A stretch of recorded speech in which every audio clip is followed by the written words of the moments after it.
A primeira das probas do Trail Series disputarase o domingo día 30 en Outes. Será un circuito de 15 km deseñado en colaboración co Club de Atletismo Outes. A idea é que sea de iniciación da tempada, co cal os deportistas a primeira toma de contacto que teñen co trail, e tamén intentar recuperar esas persoas que estén levemente lesionadas ou tocadas ou se acaban de recuperar, pois con esta distancia sí que poden asumir pola súa conta.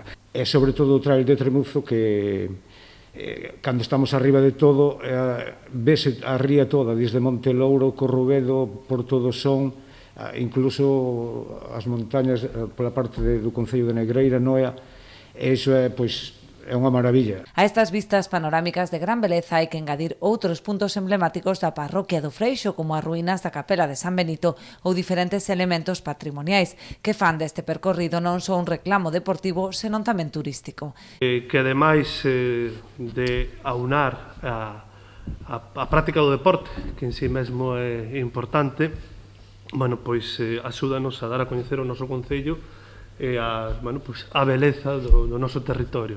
A seguinte cita será o 13 de marzo en Ribeira, que 5 anos despois recupera o Trail de San Alberto cunha distancia de 16 km.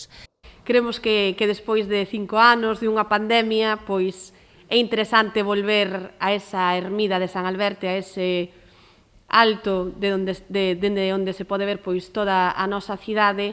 Porto do Son porá a guinda a este circuito coas probas máis exixentes. Disputaránse o 22 de maio en Portosín. Este ano faremos, dentro da mesma proba, dous eventos, que será o de 21 km e o de 42 km, que convirte nun maratón trail, se lle podemos chamar así. O desnivel positivo desta proba para a media maratón será de 1000 metros.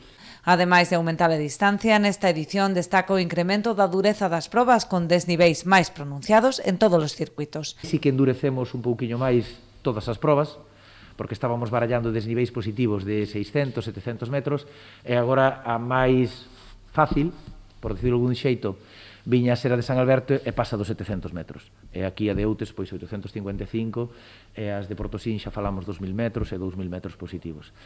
As inscricións para o circuito aínda están abertas ata o domingo. Poden realizarse nas webs arousa.com ou trailseries.ran. Dende a organización animan aos interesados a facelo canto antes, posto que a situación sanitaria obrigará previsiblemente a limitar o número de participantes.